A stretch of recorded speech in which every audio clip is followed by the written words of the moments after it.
Um, Good afternoon, everybody here. Um, we have now the site event that, as you can see it on the screen, we are just uh, foreseeing what is the future of the CDM. As you know, the CDM, as the title of the event says, has been so far the carbon market champion with almost 8,000 CDM projects and about 300 programs of activities is the ready-to-go mitigation opportunity. It's accessible to all, both for voluntary purposes, for compliant purposes, or are also providing a robust monitoring, reporting, and verification tool.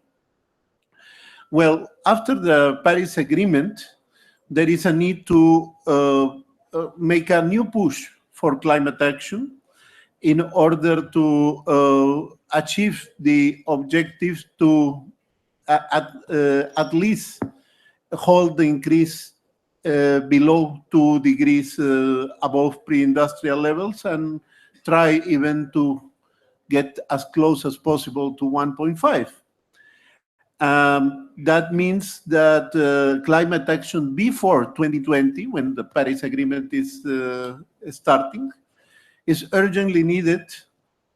We see that even when the current trend in greenhouse gas emissions is already showing some ralentization, we cannot say the same about the concentrations.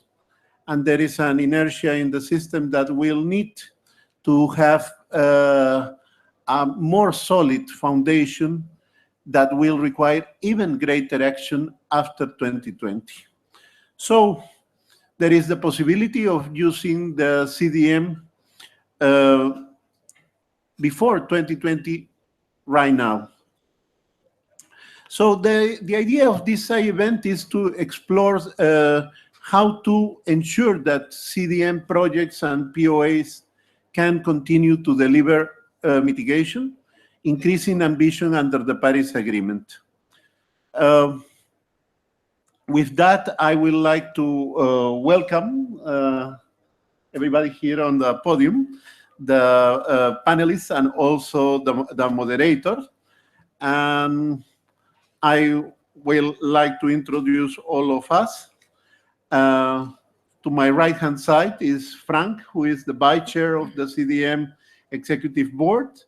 He is going, after my introduction, he is going to conduct the session because I am expected in the other room that is beside also on the podium.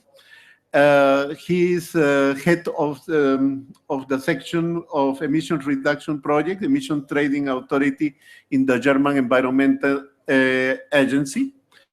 And now I will go to the ladies.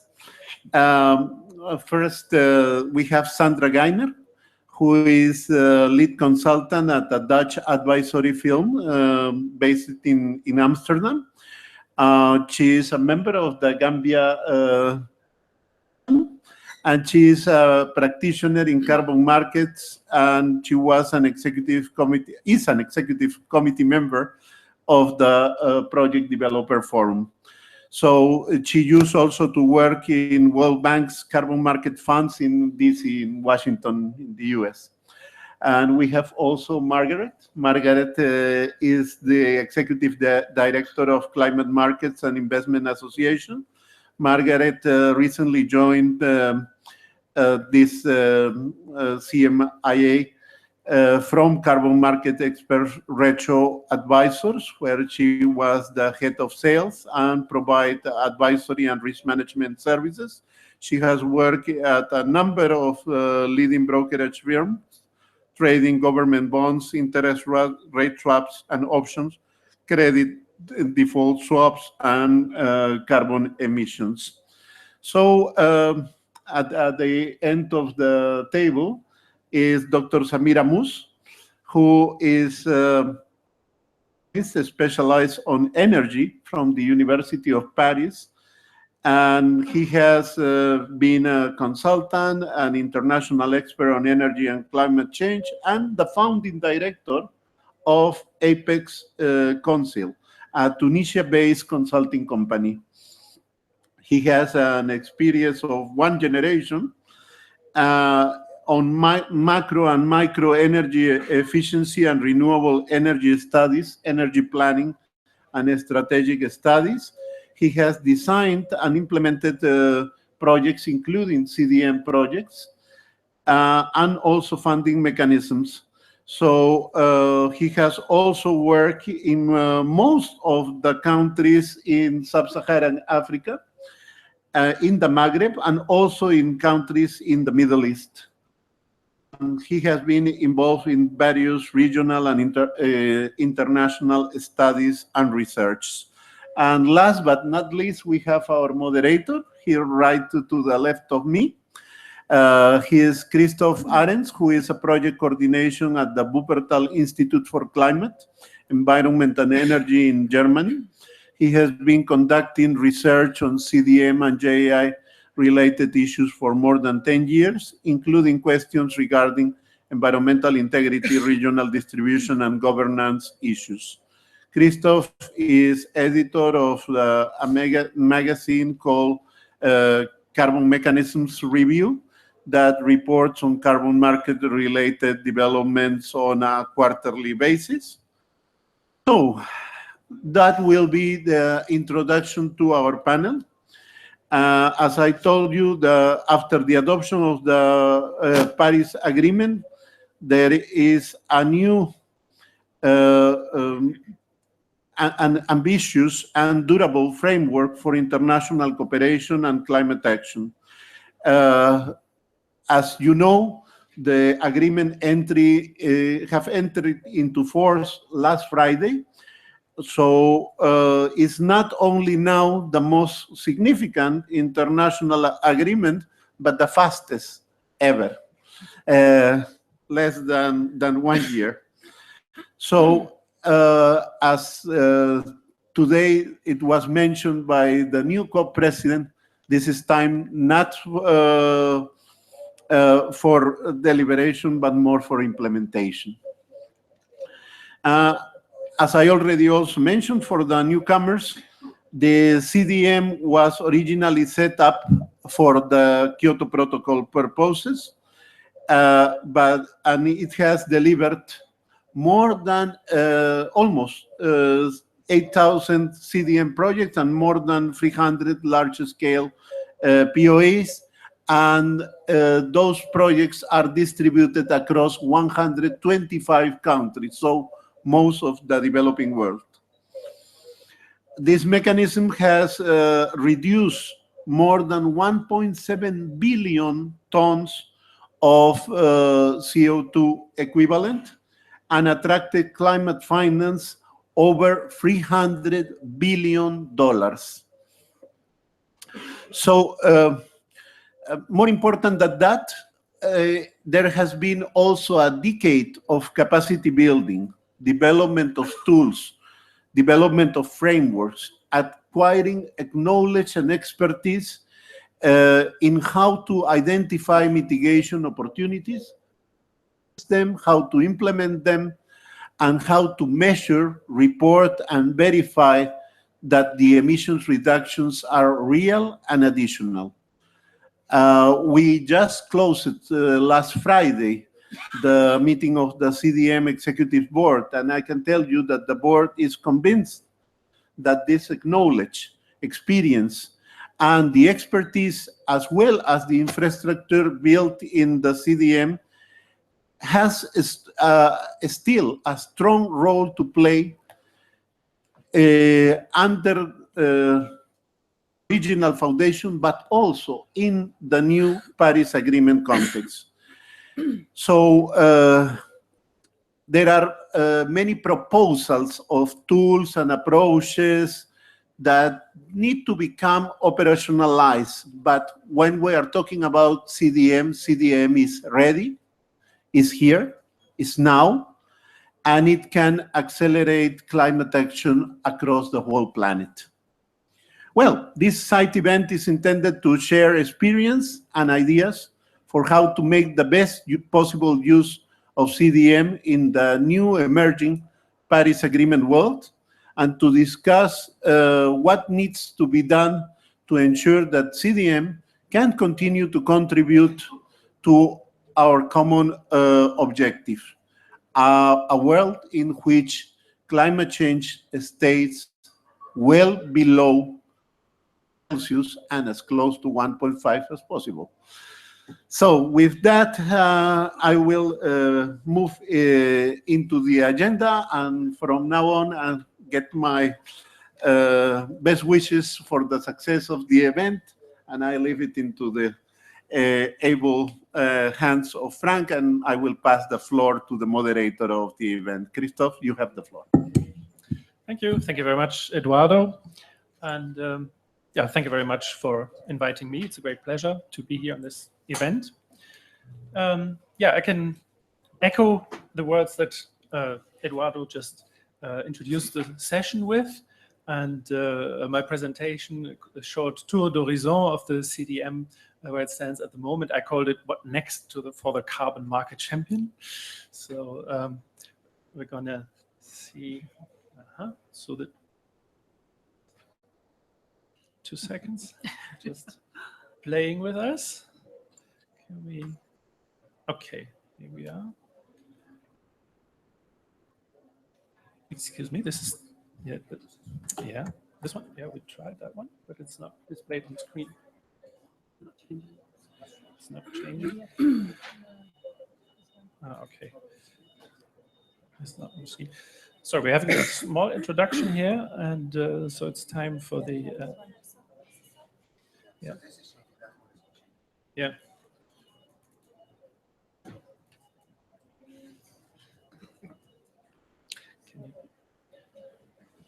Can I guide you? Yeah.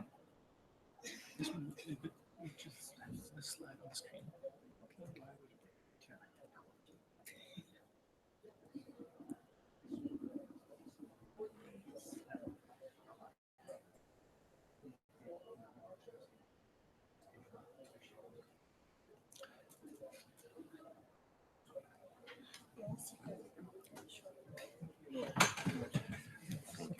I think this is, you have try this one. Yeah.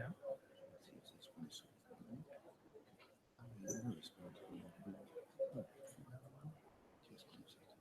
just close that one. Okay. And now just close. Yeah, right here. That one.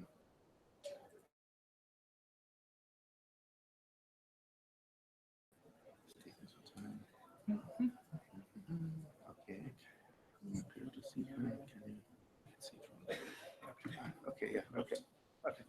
Yeah, I'm sorry for this little dropout.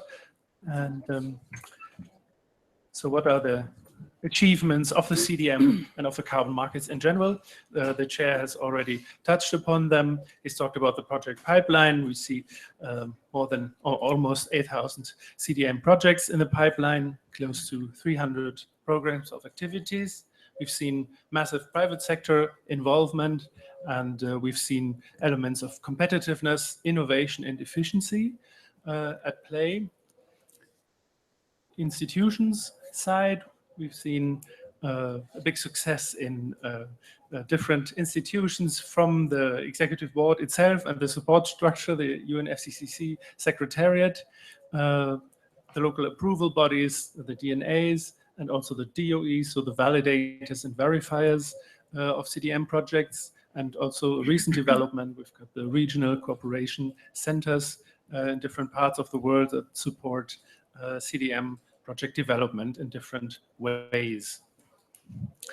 If we look at MRV and procedures, we have the project cycle that has been tried and tested and improved for many years. We have the large number of methodologies that the EB has worked on quite intensively over the years. We've got the different standards in terms of validation and verification, and We've also have had the introduction of the programs of activities facility, and also more recently the standardized baselines. So 2 elements that actually help building the bridge towards more scaling up of interventions and getting away from the project by project approach. In terms of capacity, we've seen a lot of capacity being built up in the different host countries in terms of the local approval authorities. We've got the private sector capacity, also regarding the auditors, so the validators and the verifiers, and also the financing sector, as well as project development capacity being built up over the years. Yeah. Okay. Where does the CDM stand? I call it the CDM crisis. We've seen that for a couple of years now, dramatically decreasing demand, and as a consequence, projects being not implemented or being at risk of being discontinued. And if we look at the landscape, we see that the second commitment period of the Kyoto Protocol is going to end in 2020. And after that, we're going to have the Paris Agreement, which brings about a whole new architecture and does have commitments for all participating states now. So the picture of offsetting mechanisms changes quite significantly. And on the other hand, we have the Article 6, which says on the 6.4 mechanism, some call it the Sustainable Development Mechanism, which 6 is to be based on experience gained with and lessons learned from existing mechanisms. So this goes back, for example, to the CDM, which we're talking about here today. Then we're seeing quite a range of new fields that actually are being a new source of demand, or can be a new source of demand for CDM projects or CERs. This is on the one hand climate finance. We've seen whole new players such as ICAO, and I'm very glad to have Margaret Ann here on the panel, who's going to update us on the recent aviation deal. And we have also parties considering using the CDM for mitigation action. So the question is, what are short-term options for the CDM? This is our topic today, the CDM pre-2020. Now, I'm going through all of these, but this is just a short selection of current support initiatives and CER buyers. Most of you are familiar with them. We've got the pilot auction facility, the PAF of the World Bank, with its reverse auctions. For the moment, it's mainly on methane projects. We've seen that 5 to 8 million CERs per auction were actually being held. And we've got the Climate Initiative for Development, a World Bank initiative, which has a budget of about 50 to 100 million US dollars for CERs. We're also seeing countries buying CERs for compliance, from Norway to Sweden. We've got the Nordic Environment Ministers Facility, which did actually buy this round, I think is close, if I'm informed correctly, CERs from being at risk of being discontinued. Here's German and other countries' initiative, the Nitric Acid Facility, which is going to have 20 million euros per year for M2O abatement via CDM projects. And then we have these new kids on the block, if you like. These are the gray bubbles. We've got the Green Climate Fund that might actually be a source of demand for CERs. And we've also have climate finance, different other climate finance schemes. We've got the ICAO scheme.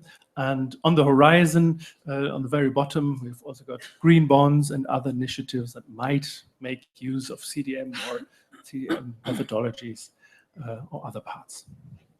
Now, what are the challenges now vis-a-vis the new possible usages? There's a lot of information, but you might recognize some of the areas that were displayed before. So we've got the project pipeline. There's questions on how to get ready for Green Climate Fund or climate finance initiatives to do with pricing issues. Is there a way for upfront payments in connection with the CDM? We've got vintage, double counting, quality aspects. When you look at the institutions, we've got questions on avoiding parallel structures, loss of knowledge. We have, in terms of the Green Climate Fund, we have new authorities being held up. How do they cooperate with the existing authorities from the CDM? There's opportunities to use certain tools for oncoming schemes. In terms of procedures, the question is how to adapt the CDM tools for new usages. How about scaling up initiatives? How can PoAs and standardized baselines be used? And what does it mean when domestic schemes are starting to intend to use CERs as a compliant instrument? CDM. Last not least, as for the capacities, it's certainly important to make use of the project developers' experience under the CDM, and I'm very glad to have Sami Amus on the panel who can update us on his experience on the ground and his ideas for the pre-2020 use of the CDM. And this relates also to climate finance, which is being held for new source. What does it mean? What role can the private sector play in climate finance? And connected with all this is a cloud in the middle is the question of the CDM reform. Do we need further reforms? What do the reform steps that we have been seeing? What do they mean for all the new usages? Is the CDM ready for other usages? Now, this is a short tour d'horizon, and I thank you for your attention for the moment. And I'm now going to take the 3 different presentations in one row. So I hope that the technology is not interfering again. So I'll be trying to be putting up the new Sandra Kreiner. And excuse me if this doesn't. Okay, here we are.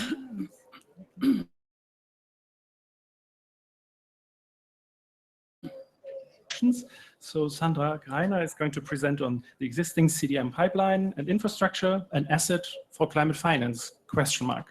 Sandra, you've got the floor. Well, thanks a lot, Christoph. And also thanks a lot for the very good and comprehensive introduction, which is helping my presentation, because in my presentation, I'm going to focus on one particular piece of the puzzle that you mentioned, the climate finance aspect, in how far the existing CDM pipeline and its infrastructure could be an asset in the spending of climate finance. Thank you, yes. And just to begin, what is the subject of this topic? And I try to capture here, just in a little picture, what do we talk about in terms of CDM infrastructure? It's actually not very different from what Christoph presented in his nice matrix. It's perhaps just a different way of arranging it, but the substance should be very much the same, because we are talking about the same things. And just to make you aware that when we talk about CDM infrastructure, we could mean the governance of the CDM, we could mean its various MRV processes and tools. We could refer to quite a number of support elements and capacity building institutions, as well as the existing infrastructure that has been created, such as a registry and transaction log and so forth. Now, and if we ask ourselves the question, how can all these existing institutions help us in the disbursement of climate finance, I would like to start with where do they need to help? and what are perhaps the challenges in climate finance as we see it today. And particularly perhaps looking at the experience with the Green Climate Fund, I would like to single out two challenges which are quite pertinent. One is to find a decent number of good proposals that apply for financing and which are deemed fundable by the Green Climate Fund. And perhaps if you follow the discussions of the latest GCF board meeting 14 that took place in October, there was a lot of discussion around the subject of not receiving enough good proposals, and a lot of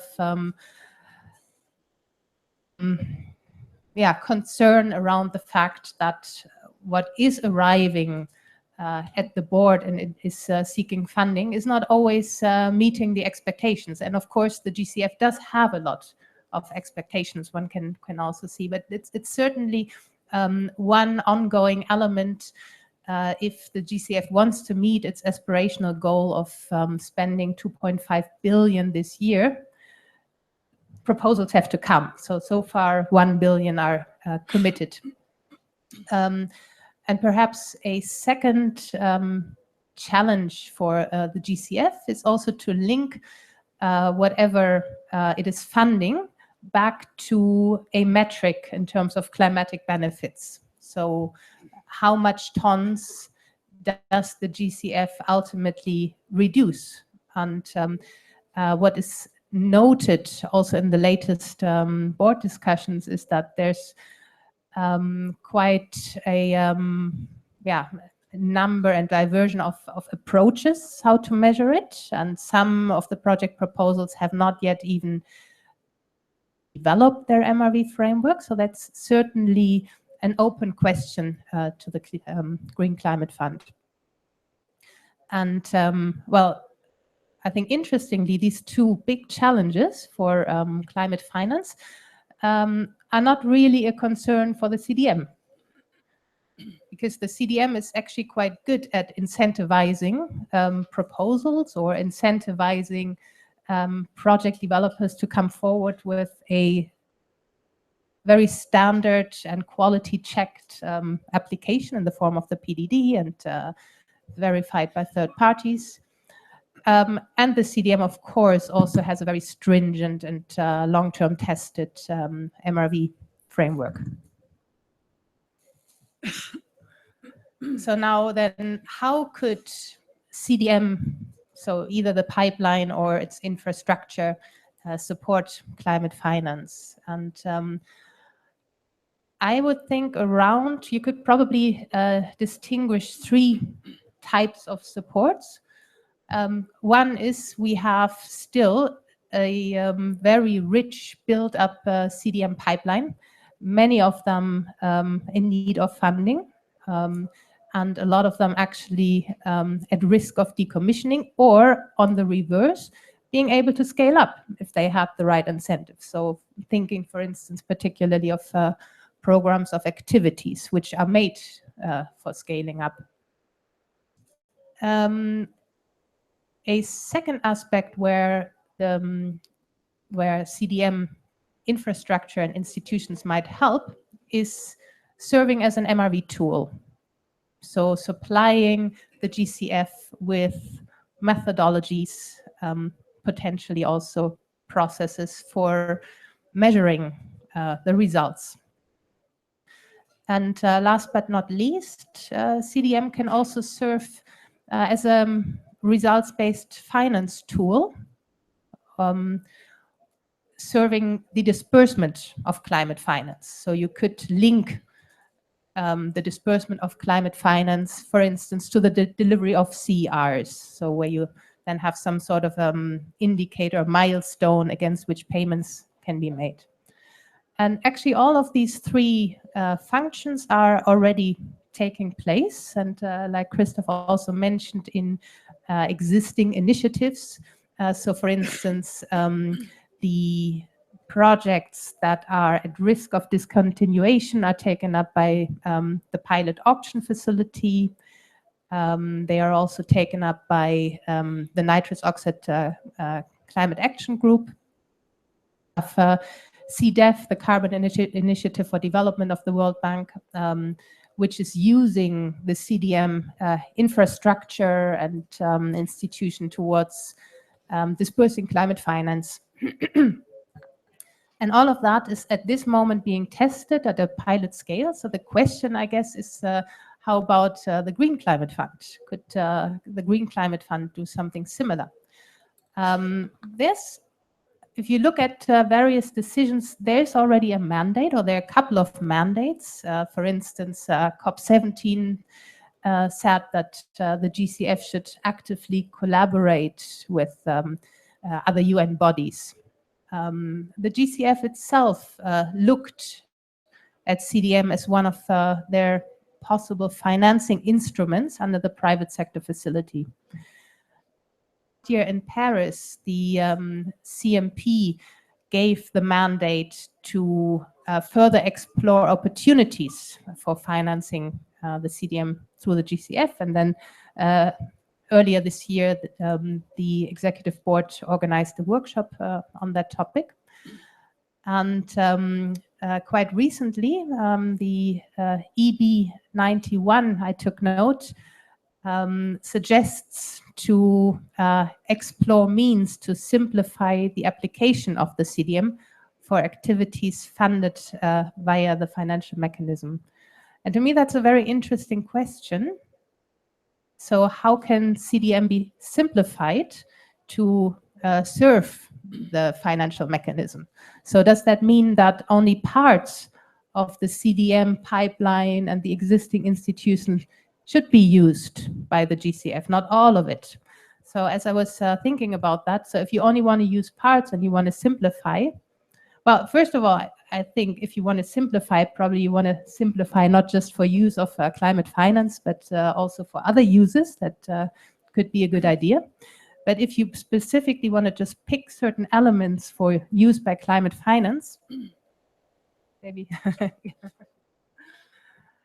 So if we look again at that picture of what is the world of GCF, I thought perhaps the biggest priority for the GCF would be to, well, build on the registered PoAs, which are immediately scalable, where you can achieve additional mitigation actions.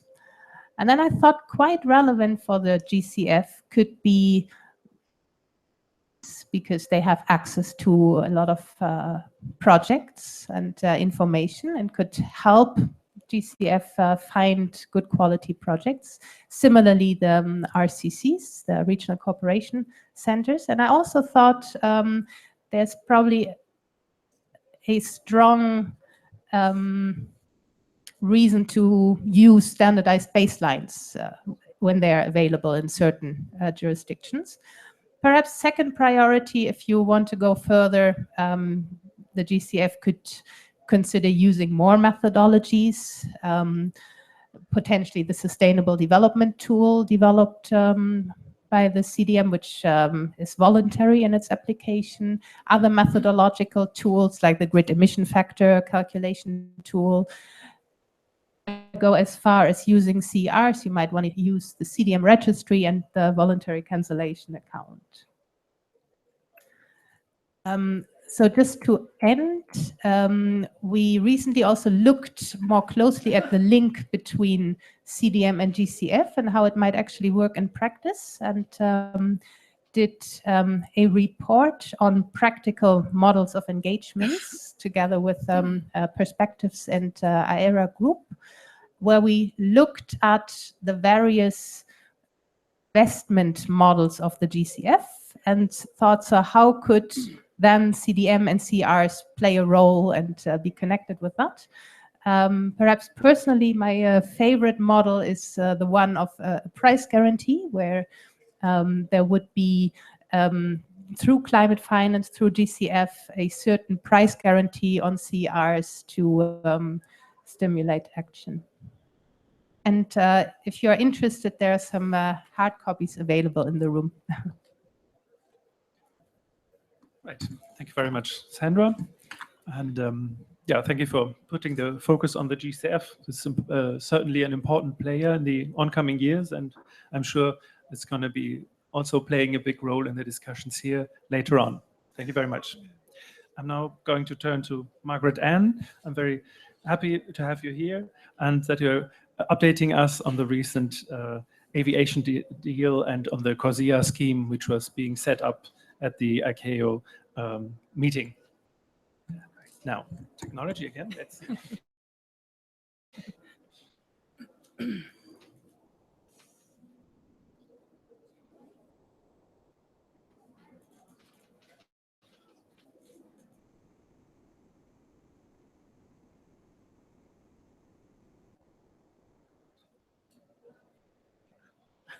Here we are. Voilà. You have the floor. Okay, great. Thank you very much. Hello and good afternoon. My name is Margaret Ann Splon, and I'm the Executive Director of the Climate Markets and Investment Association. We are an independent, not-for-profit organization providing leadership to the private sector in the delivery of climate investment policy and market mechanisms. Before we go on, Sandra, it's very interesting because I read your report when it first came out, and I thought it was wonderful. I didn't realize, it's embarrassing to say, I didn't realize that you were part of it until you said this, but it's a great report. One of the things that I wanted to mention is that we actually CMIA holds 3 active private sector observer seats. The first one is at the Forest Carbon Partnership Facility. The second one is at the Climate Investment Funds, and the third is actually at the Climate Fund. There's only 2 active private sector observer seats. CMI holds 1. We had a webinar last week, and part of I've recently taken over the executive director role is to facilitate the dialogue and increase the transparency as to what it takes, the processes and procedures of the Green Climate Fund. So we can talk about that later. That's not what I'm here to talk about today. Can you please go on? Great. So parties to the International Civil Aviation Organization, or ICAO, recently adopted a scheme to compensate future aviation emissions. I've been asked to speak today about the CDM and the Carbon Offsetting and Reduction Scheme for International Aviation, or CORSIA, as it's known for short.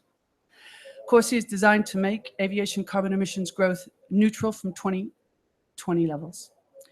Now, this is an important diplomatic achievement, no doubt. Approximately 20 years in the making, as the 1997 Kyoto Protocol's Article 2, Paragraph 2, directed parties to work through the ICAO to mitigate emissions from international aviation. And this is a global sectorial scheme, the first of its kind. This positive signaling and background provides an opportunity for ICAO to provide leadership for project-based investments into the green economy. It is so important that international civil aviation emissions are addressed because aviation is a global top 10 climate polluter, responsible for more emissions than Canada, and Canada's a major oil producer. So furthermore, emissions are expected to grow about 5% a year from between 2015 to 2034. These estimates exclude other gases emitted from airplanes and the fact that emitting at high altitude warms the world more than emitting on the ground. Now, one of a basket of measures to address aviation-related emissions, which includes biofuels and efficiency and operational improvements. So let's consider the market design of the scheme. Thank you. Okay, first of all, there are no absolute caps. It's pure offsets, not carbon reductions, with a baseline established at 2020 levels of aviation emissions. Any additional emissions from the baseline will be subject to CORSIA. There's 3 phases lined up, a bit like the EU ETS. So the first runs from the pilot runs from 2021 to 2023, and it's called the pilot. It's voluntary. However, 66 states, representing approximately 86.5% of air traffic, have signed up to participate in this pilot phase. Offset requirements will initially be the individual operator's growth in emissions multiplied by the sectoral growth factor. From 2030, there will be a more dynamic growth factor that includes both sectoral and individual operators' growth. First review scheduled in 2022 to determine if there's any adjustments needed to be made to the system. Phase 2 will run from 2024 to 2026 and will be known as the first implementation phase. This is also voluntary. The first mandatory phase kicks in at 2027 and runs until 2035. This will be known as the second phase and is to cover approximately 93.5% of international aviation activity. One of the criticisms of the scheme is the fact that ICAO might have been the first sector to agree a global carbon offsetting scheme, but they certainly aren't trying to implement it quickly, as it only officially becomes mandatory about 10 years from now. Out of the 20 largest aviation markets, 18 countries have signed up. The exceptions are India and Russia. Since this is an offsetting compliance regime, let's consider the demand for offsets. According to a recent meeting we had with the UK government and ICAO, there are approximately 2.5 gigatons of demand for carbon offsets expected over a period of the scheme. It's estimated that early action for compliance, known as early action credits, can only be used up to 2023 and will be expected to generate a demand of between 100 to 200 million tons. There's an interim program assessment group, or called IPAG, that will be set up to decide the criteria for offsets. This group will be specifically designed of conflicts of interest. IPAG will assess the applications in 2017 for offset programs wishing to be eligible for the early action phase. Programs can decide how they want to apply, for example, through VCS or through Gold Standard. The initial list is expected in approximately 9 months. The technical advisory body will then decide the rules for the duration of the scheme. The standards and recommended practices are called SARPs. We do love acronyms in climate finance. Should all be completed by 2018. Certified emission reductions issued by the CDM will automatically be accepted, provided they meet some critical criteria, as that has yet to be decided. The quality and the standards of the offsets plus the MRV parameters are all still to be decided. So what does this mean for the CDM pre-2020? Well, some good news actually, as the CDM can provide guidance and support to ICAO during this transition phase. The CDM already has established projects. Investors know how to work with CDM methodology, and the CDM has the ability to deliver a compliance-grade offset. There's a secure registry, and liquid. There are spot and futures contracts available on exchanges for credit procurement and hedging. Everything ICAO needs is readily available, so it will come down to cost versus control issue more than anything. The more control they want, the more costly it will be to make things bespoke. CMIA would recommend to use existing infrastructure whenever possible. ICAO should control some systems and leverage other existing systems. They should seek to integrate for consistency and scale, seek tools to keep low carbon investment within the sector, and regularly tighten the system. On to the next slide, please. I have a few market design recommendations. ICAO will have to decide on the eligible units and initial criteria discussions, which are beginning now, and they could send positive signaling to the market in 4 ways. They could, 1, use high environmental integrity for the eligibility criteria of the emission units, be transparent about it. Secondly, they could avoid credits that have not actually reduced emissions, i.e., for example, EUAs. 3, they should go for scope and scale by focusing on existing voluntary markets that have robust enough standards to meet ICAO's compliance regime. And 4, they could work closely and build capacity of the CDM plus the established voluntary markets. First review is in 2022, and CMIA sees this as an opportunity to raise ambition if possible. I was told we only had 5 minutes, and so this concludes mine. Thank you for asking me to join the panel, and I look forward to the Q&A with the audience.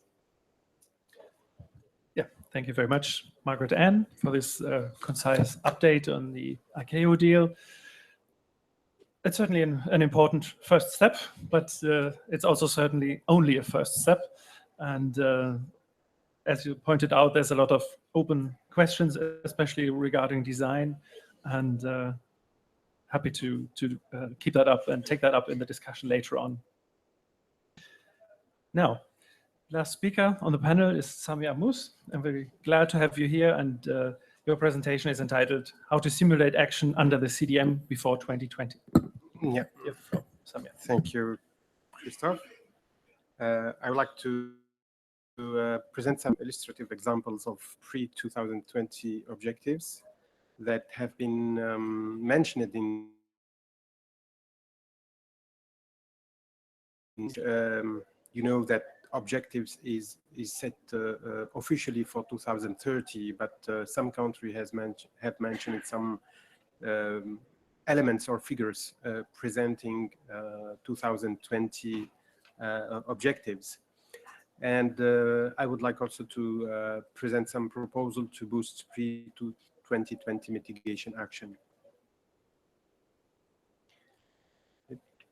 So there is an opinion, probably mistaken, particularly in Africa. I see some participants from Africa here, that I can understand that anyway, that CDM did not succeed. And Eduardo and Christoph presented some CDM achievements that prove otherwise, and not only figures in terms of emission reductions or financial allocations, but also in terms of capacity and experience gained through CDM expertise, structural building of mitigation action that should be used to build for Paris Agreement action. In my opinion, by no doubt, CDM experience will pave the way for action under Paris Agreement.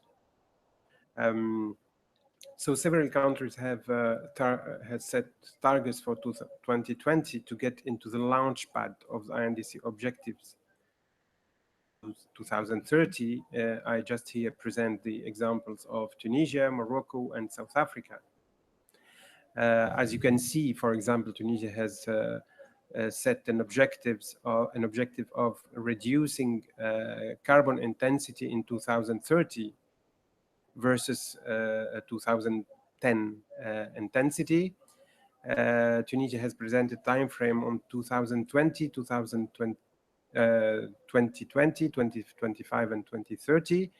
And if we look to the 2020 figures, the emission reduction would be about 24% of reduction as compared to the 2000 city, which in terms of real emission or real emission reduction would be translated into 2022 reduction as compared to the business as usual.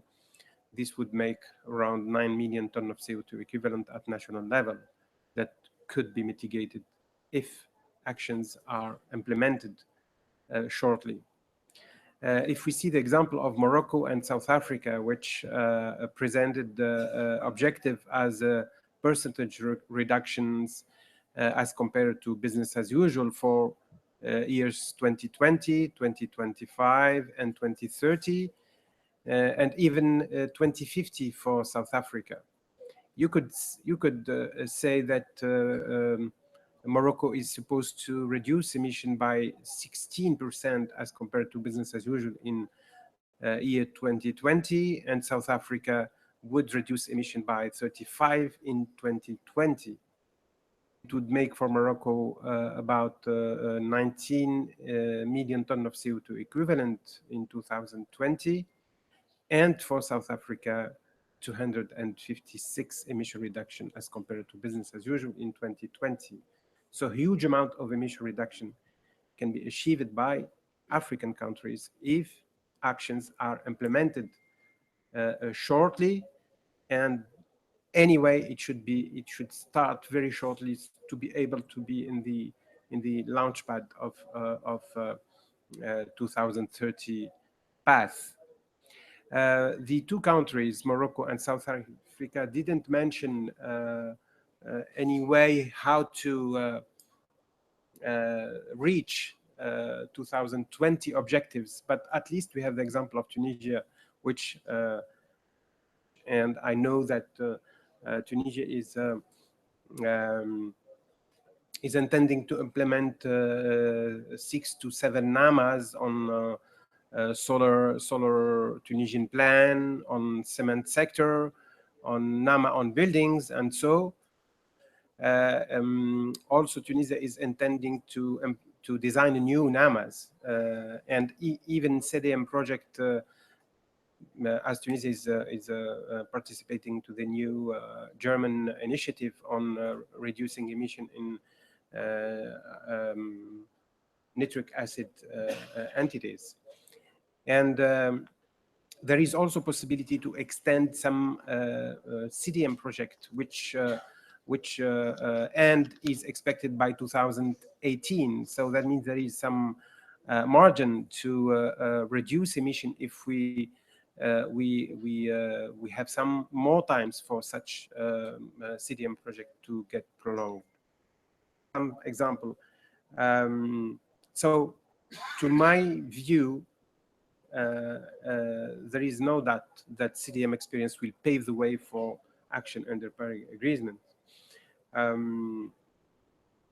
There is a problem or an issue that the countries that have set 2020 objectives are not clear in which way they would like to intend, or they would intend to implement these action or to achieve these objectives.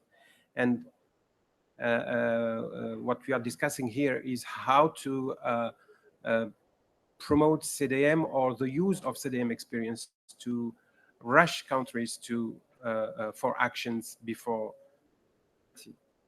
So we have for the moment no guidance on how to do it, and if we don't do rapidly some actions at international level, we might leave this potential untapped. We wouldn't be able to be on the 2030 path. So it's very important to go ahead with some proposal or solution. Time is rushing. As you know, I would say African countries, but also developing countries are in need of immediate resources to launch mitigation actions, as to feed the INDC objectives. To my view, conditions and modalities to access to these resources should be incitative enough to support pre-2020 efforts in these countries. One of the major or key idea to push is to give or to provide for a price signal for CO2. A CO2 compensation for emission reduction would or could be based on a reference CO2 value.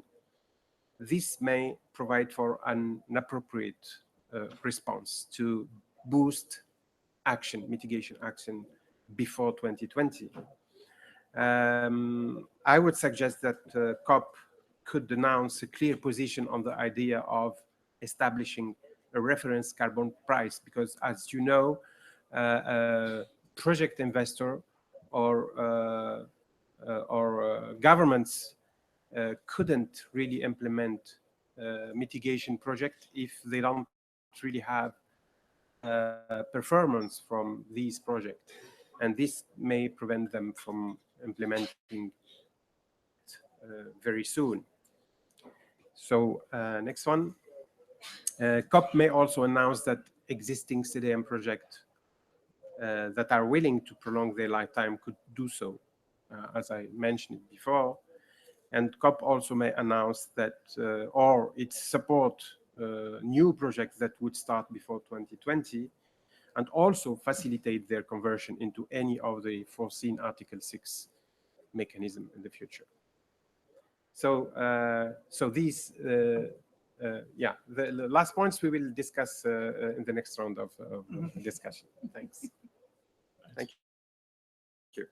Much, Samir, and thank you also for actually pointing to both the pre-2020 action and also the oncoming negotiations on the Article 6, which are also going to influence the way carbon markets are going to develop in the future. This brings us to the discussion part, and we are going to have two different parts of discussions.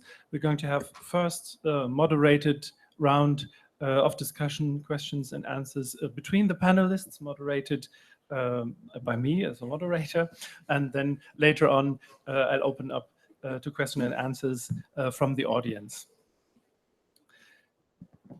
Now, first of all, I'd like to get back to the achievements array that we talked about earlier on, and focus on the institutions and the infrastructure part that Sandra touched upon. And so my question would be how to avoid parallel structures and loss of knowledge, especially with regard to national authorities and such as DNAs and RCCs and other institutions. And let's focus on how to use the CDM experience and the infrastructure best for the new challenges, for example, for the GCF and other new schemes of climate finance, for example. Sandra, what's your view on this? Can you elaborate a little?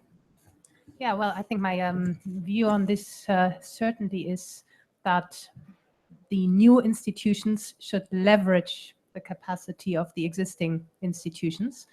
And perhaps the example that you're already giving, the designated national authorities in host countries which have a premier access to information on what's happening with projects in the country, and the focal points for the Green Climate Fund, the national designated authorities, where you just have to switch around the acronym a little bit, who are in charge of approving and identifying projects for climate finance. And I think these two institutions certainly have a lot to gain from each other's mandates and capacities. If you look at how they are institutionalized in the countries, there are some examples where they are even hand in hand. So where the same ministry is holding both functions, in which case certainly it facilitates a deeper cooperation. In many cases, you would have, for instance, the financing ministry being in charge for the NDA, whereas the DNA often is a prerogative of the Ministry for Environment. And I think you see at this moment different degrees of engagement, where you have no communication to some interaction to a full integration. But I think definitely this is the area to move towards. And by the way, I think this is not just relevant on the country level, but on all levels of GCF CDM cooperation, whether it be at the secretariat level, the GCF secretariat, and the UNFCCC secretariat that is supporting the CDM, as well as on the level of perhaps the two different boards. Most crucially, also what's happening with the accredited entities, because they have, of course, a very pivotal role in developing the proposals, and for them to factor in or draw upon market structures, existing, scalable CDM projects, and to be a bit creative on linking market mechanisms and climate finance, I think would also be very, very useful. Right, thank you very much.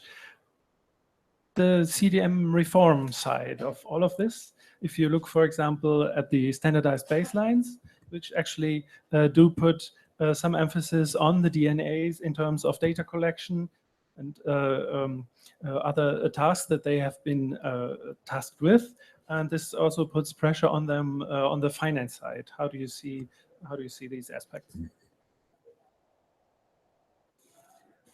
Yeah, well, also, as I mentioned in my presentation, I do think that standardized baselines are a really good starting point for the MRV framework of the GCF, and can be drawn upon.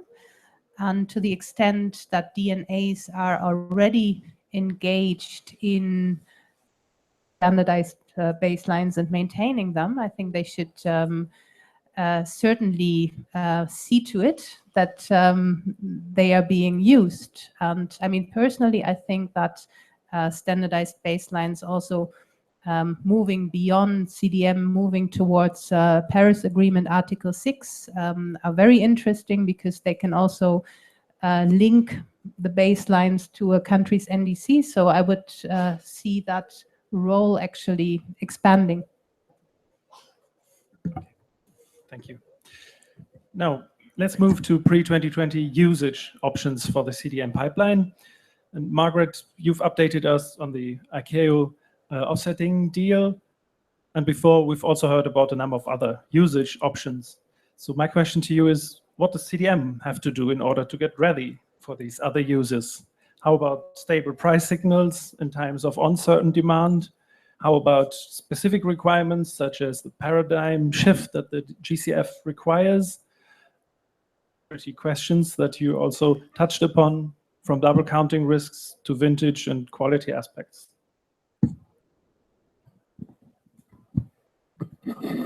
Thank you. I think those are all great questions. I think in terms of the CDM plays really a primal role here, because they have an experience that these new markets, for example, ICAO, or that others that are trying to get in for a more green economy, they can actually, there's this transition period and continue to build on the goodwill and also the experience, both good and bad, both all of the good and bad. Because if you look at, in terms of stability, if you want to just take, let's say, CRs that are for compliance, they're stable. It's transparent. Investors know what they're getting. So if you really wanted a compliance grade credit, the CDM offers that. Also, it offers far more than that, because you have, if you wanted to invest into more charismatic projects that have social impact benefits, or health benefits, or promote women or education or children, which are all very important fundamental values, the CDM offers that too, which is interesting. So it's not that it's one solution fits all, but it's malleable, it's fungible, and yet at the same time it offers a uniformity in terms of the CR for the deliverability that would be hard if, let's say, for example, ICAO. In the case of ICAO, if they want to they're going to either have to create something brand new, which would be very expensive, and also, why would you do that? Because then they're going to create their own market in their own little way. And who's going to trade with them? Only amongst themselves, which is not necessarily the best way. In terms of paradigm shift, I think that the CDM as well has a fundamental role to play between now and 2020, and they can step up and step out because of what they've achieved so far, and they really can be the leaders, work with others in this transition phase between now and 2020. In terms of integrity, I think that's really, really fundamentally important. We've seen that as well, because the cap is continuously tightened, and for all of the problems of the CDM,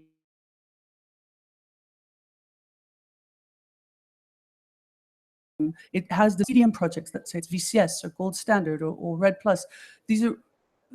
They started this methodology that has then transferred around, but they've created this standardization, and the CDM, I think, has done an incredible job at that. I think the most important is to maintain the integrity, high environmental impacts, and of the best quality credit that we can with reducing emissions. Thank you very much. And I really like your image of the charismatic projects. Now, let's take a look into the future, and then onto the transition of the CDM towards the SDM, or the Article 6.4 mechanism. It's certainly a very complex field, and I'd like to approach it from the practical side. So, Samir, turning to you, You've developed projects on the ground. What elements of the CDM would you like to get carried over to the SDM, if we'd like to call it like that? Which ones would you discard? Scaling up? How about avoiding double counting risks? And how to operationalize even the raising ambition criterion that's inscribed in Article 6? Yeah, thank you. I can say that everything was said about how to upscale CDM by Sandra and Margaret. But maybe something which is very important, because I've seen the African attitude for CDM. There is a need for simplifying the procedures, because if we would like to implement a project very soon, there is a need to simplify procedures, and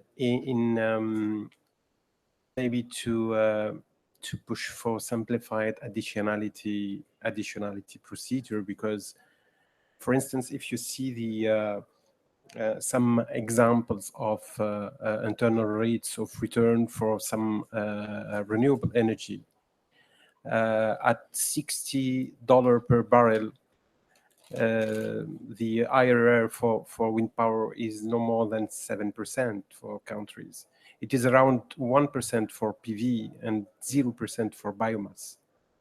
That means by know that there is no need to prove for additionality for these kind of project, because all countries would go for other priority actions that are not linked to mitigation.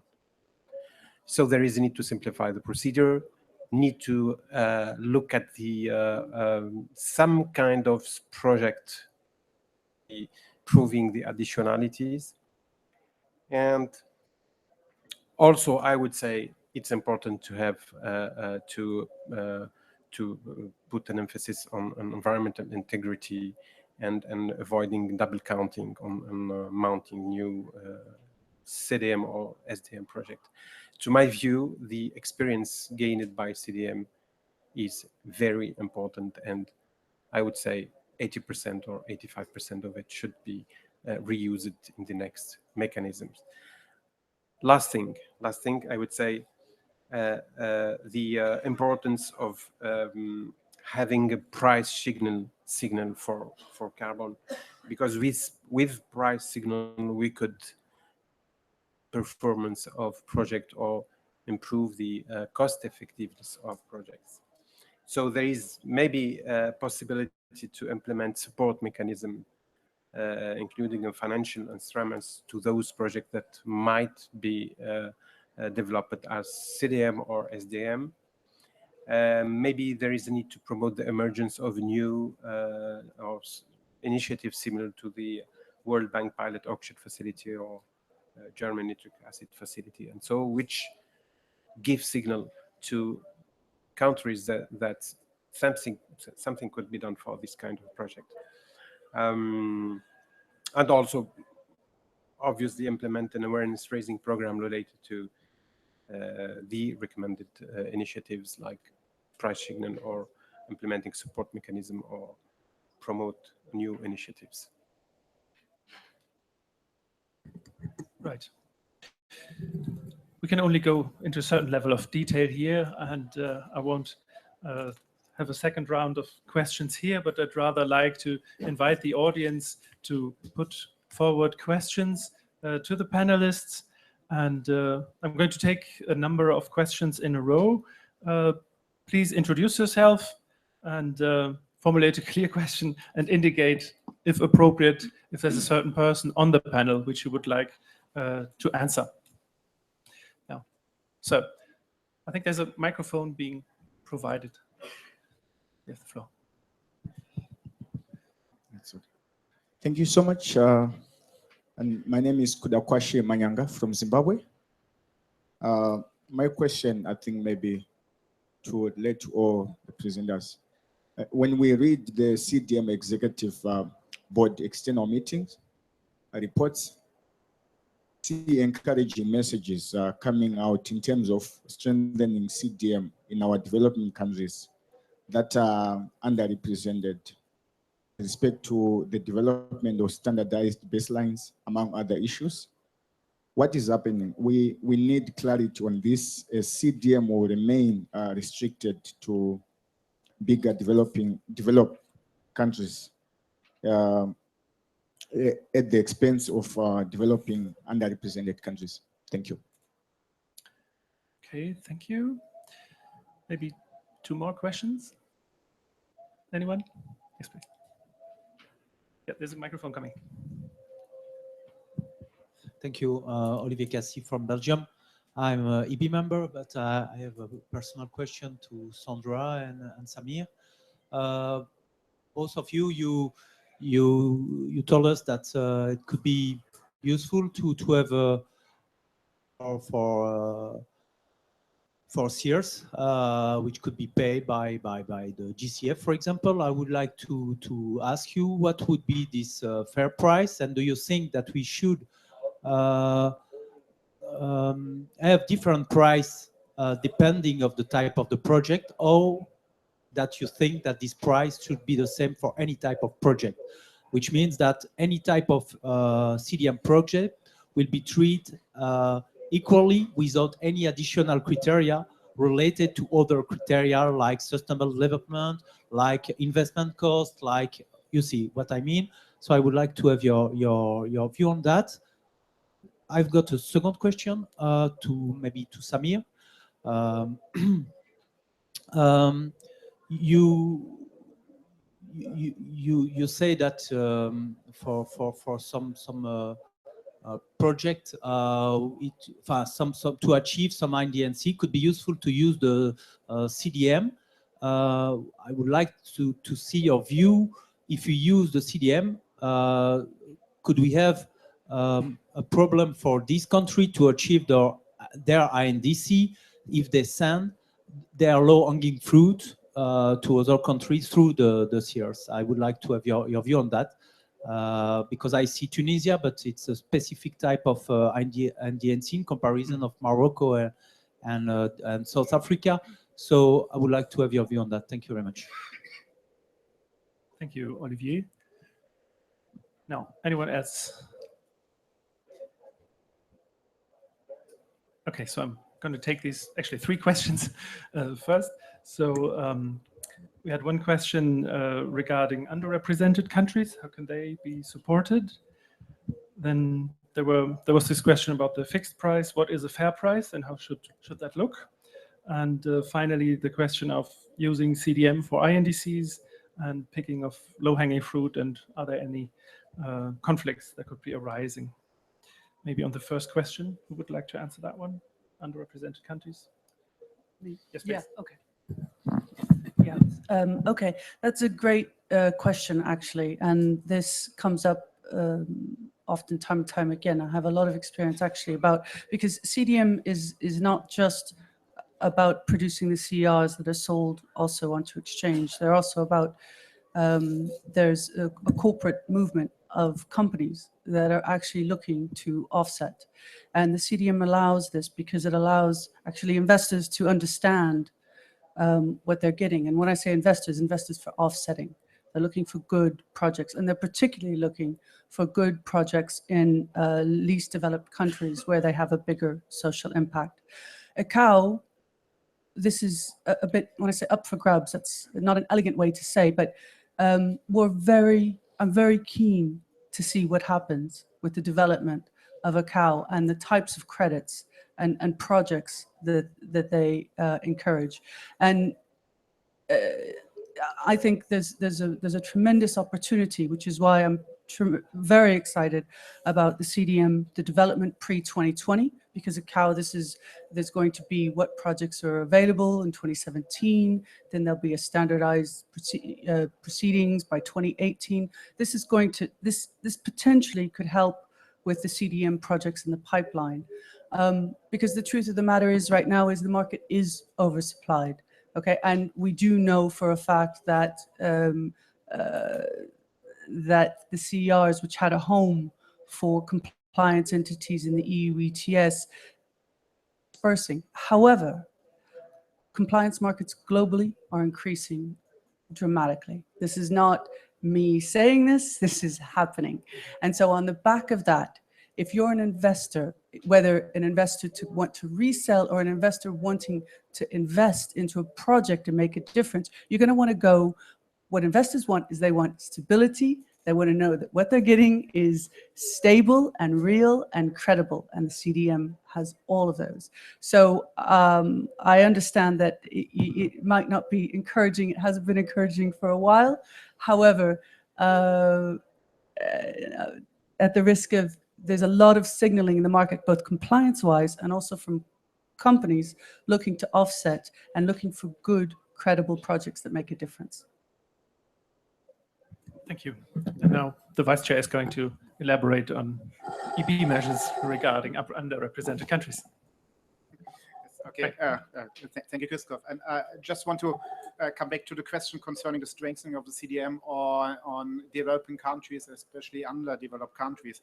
So, and I can assure you, and that's what you also see on our at least yearly reports, that we allocate some the CDM, especially to the support to that kind of countries. I can just give you two examples. And the first example is the support structure of the RCCs, the regional collaboration centers, where we try to support these centers so that they can support their developing countries in the region.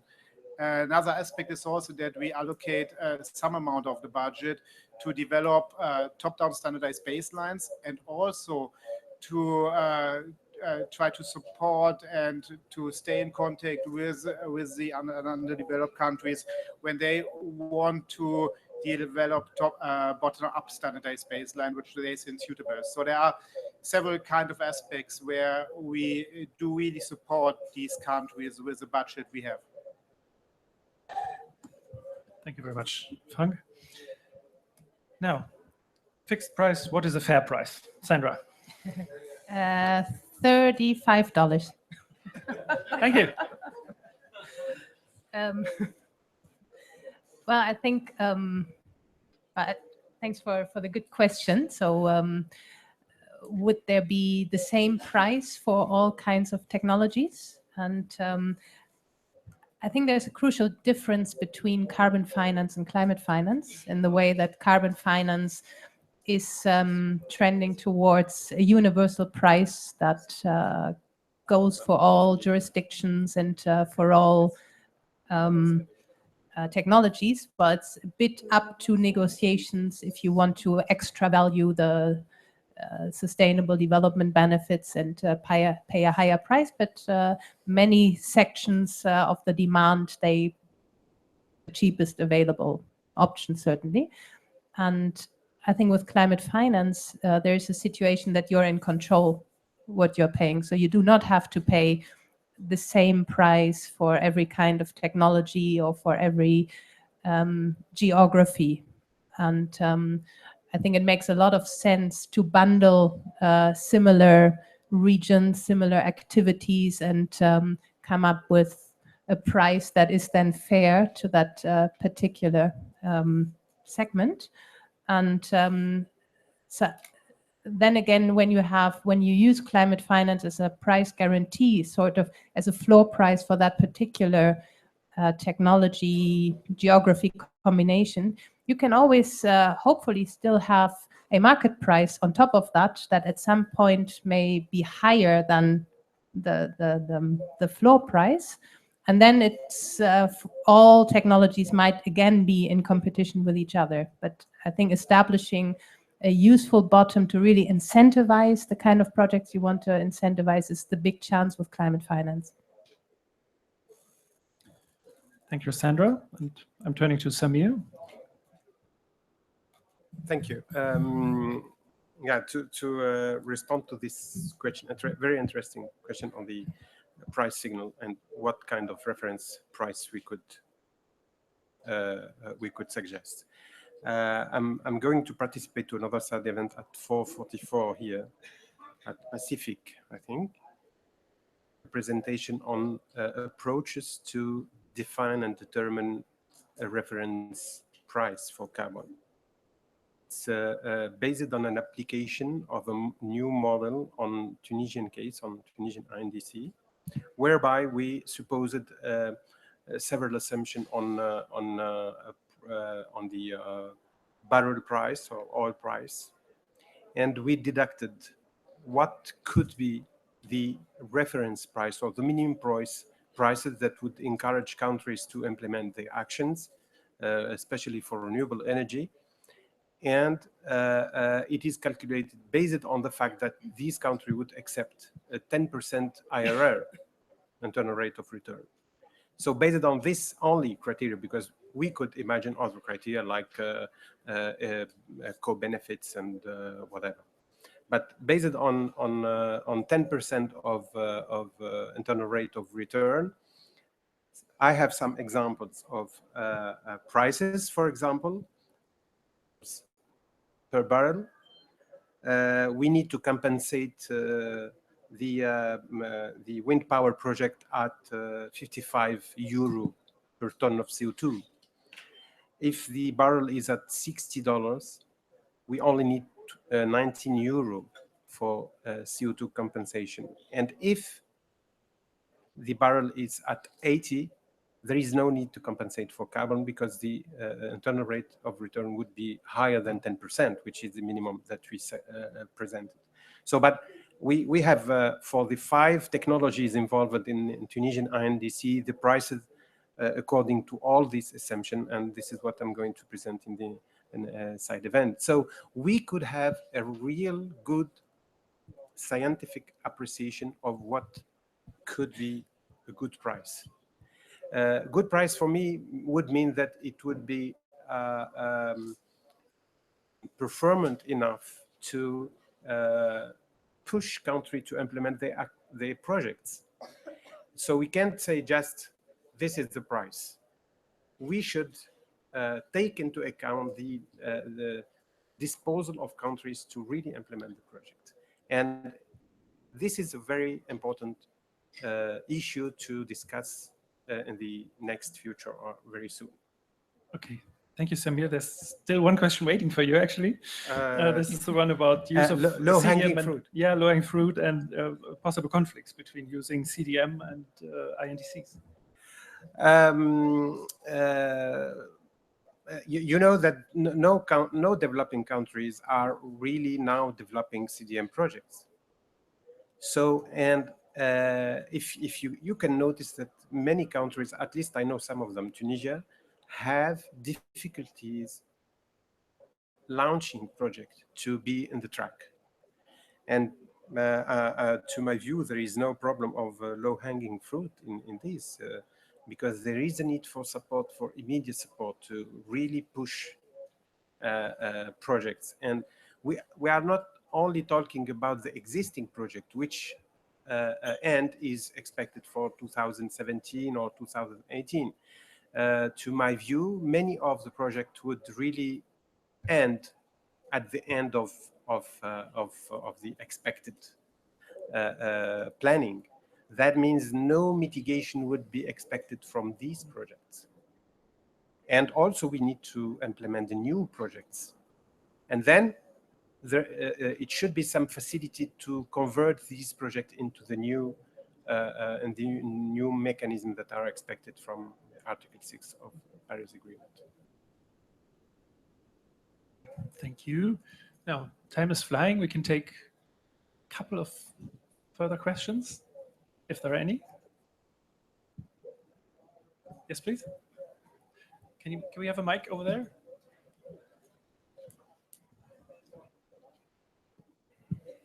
Thank you. Hi, hello. My name is Fabiola Villa from Perspectives, and my question is for the representative of the CDM Executive Board. In the last meeting that Sandra mentioned of the GCF in October, they listed well the names of their collaborators, and the CDM Executive Board is not there. So my question is, what is how do you emphasize the collaboration between the CDM Executive Board and the GCF Board?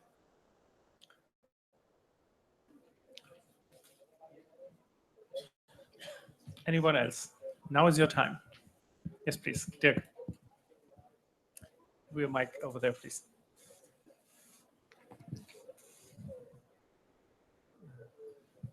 Hi, I'm Dirk Forrester with AIDA, and I was just going to maybe ask Sandra a question back on the pricing question. I'm curious about whether the UN has authority to institute taxes, or this would be perceived as a tax in certain parts of the world, and I'm sure certain forces in Washington would characterize a minimum price as a tax, because they are trying to do that in California right now, where there is a minimum price at auction.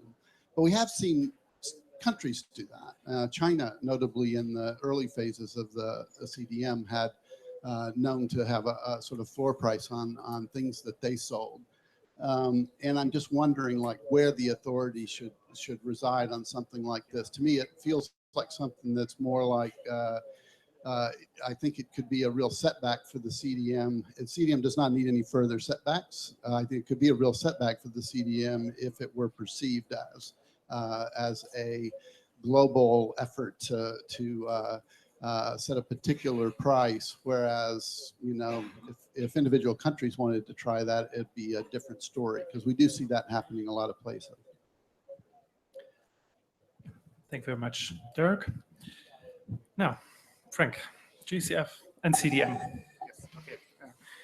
Thank you, Christoph. And concerning the question of our collaboration with the GCF, of course, I mean, GCF is an independent party, so we force someone to talk with us. But what we are doing is we offer a collaboration in this regard, and also we had a workshop this year on climate finance, where there have been also representatives from the GCF. So we stay in contact, and we are in contact with them to further discuss possible means of collaboration, or also aspects of using the CDM under the GCF. And as far as I'm informed, there are already some CDM projects that's been promoted by the GCF. Okay, thank you. Sandra, pricing again? You're not saying 35 again. Then I say 50. That's all right. Dirk? Well, thanks for alerting me of, or us of possible political sensitivities and connotations that, I mean, I would certainly see it as a positive thing, but maybe not everyone perceives it that way.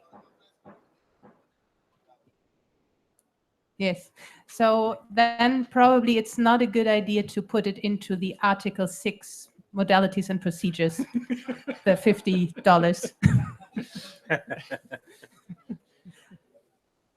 Well, I think that it doesn't even have to be necessarily at global scale, but it could be indeed based on decentralized applications and proposals that are individually taken forward by the development partners or by, and then proposed to the GCF. So I think there's quite some space for a lot of thousand flowers. Right. Thank you, Sandra. And yeah, I think that's a very nice image to end this discussion with. And so thank you all very much for this very fruitful exchange.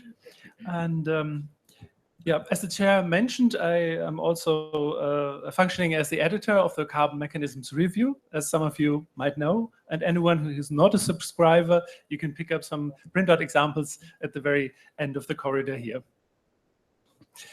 Yeah, and now over to the vice chair, who's going to wrap up the session. Frank. Yes, thank you, Christoph. And as closing remarks, we have listened to diverse aspects, which I have to wrap up here now. And first of all, I would like to thank you all the panelists for the very valuable contributions to this discussion here, which gave a very good insight of what to be done and what are the questions in the future. So we focus on the value of the CDM pre-2020, and we've heard of different aspects and potential to the continued use of the CDM. Obviously, the CDM has triggered a lot of investment and a lot of projects, just to mention more than nearly 8,000 projects with 1.7 billion of CO2 reductions. That is a huge amount. And also the reference has been made by all the panelists that has been a well-established structure of the CDM in place, and also accredited entities to assess the reductions within the projects that can be built off. And this has also been mentioned that the actual number of projects is decreasing since some years, especially Christoph has mentioned that. And this trend seems to me as a kind of a vicious circle, like if there are less projects and issuance in the future, that may lead to more caution and concerns by potential buyers, and it indeed again leads to probably less investment in projects. So what you have to face and to deal is just to break these kind of vicious circle. And on this regard, I see one major kind of provocative question, especially to the parties of the UNFCCC, and this is, really want to stop this trend? And they have to ask to answer by themselves, do they really want to stop this? And this question refers to the future of the CDM, not only until 2020, but also beyond 2020 as to the Paris Agreement. Because I think that if someone doesn't see a future of a mechanism like the CDM, then there probably is less appetite to secure it and to stop the trend of decreasing in projects. So that's the main question. What we've heard in our discussion here is that, at least in the moment, there's still a will by the parties to use the CDM. The CDM is already used in diverse climate finance mechanisms. The PAF has mentioned, the nitric acid facility has mentioned, CDF has mentioned, and these are all initiatives which are also co-founded or founded by parties. So I mean, the parties do see the role of the CDM in this financing aspect. Sandra highlighted the linking of the CDM to the GCF process, and still there have been some CDM projects being selected for the support under the GCF. So also there I see a general will, at least in the moment of the parties, to stay engaged in the CDM. Another aspect of strengthening the role of the CDM has come from Margaret N, and this is, relates to the ICAO decision towards an carbon offset and reduction scheme for international aviation.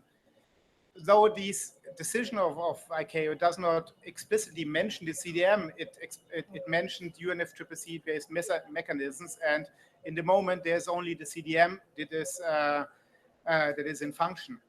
There could be mechanisms under Article 6.4 going to be established until 2018, and then this could be used towards also the ICAO targets and schemes.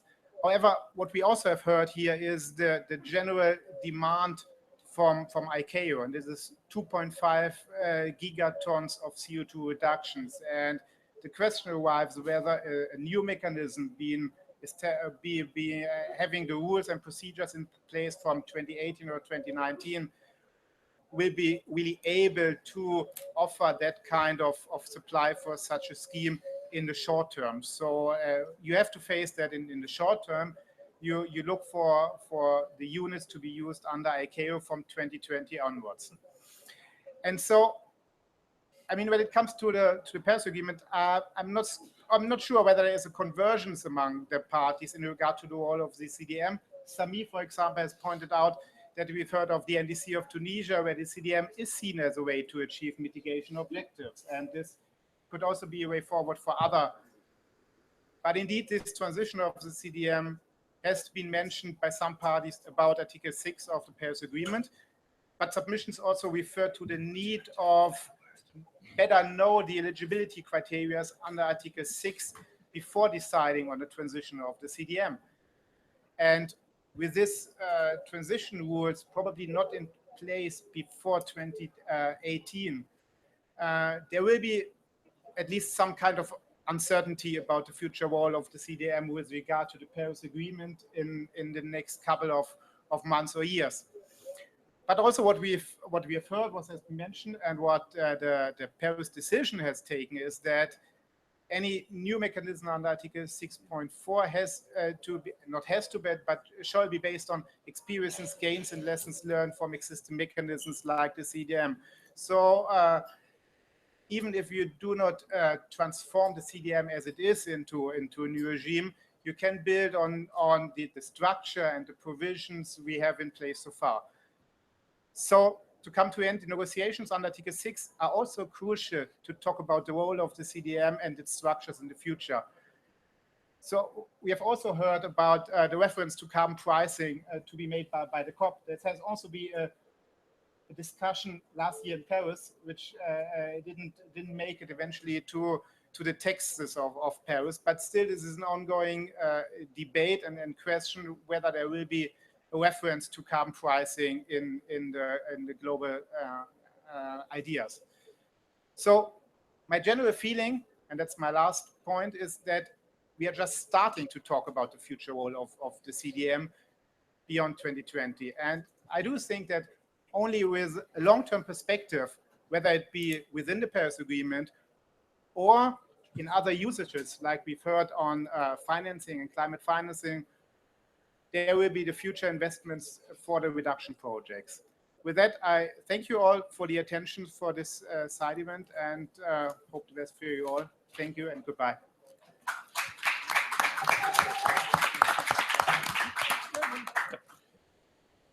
Well, just as I was at the opening, I just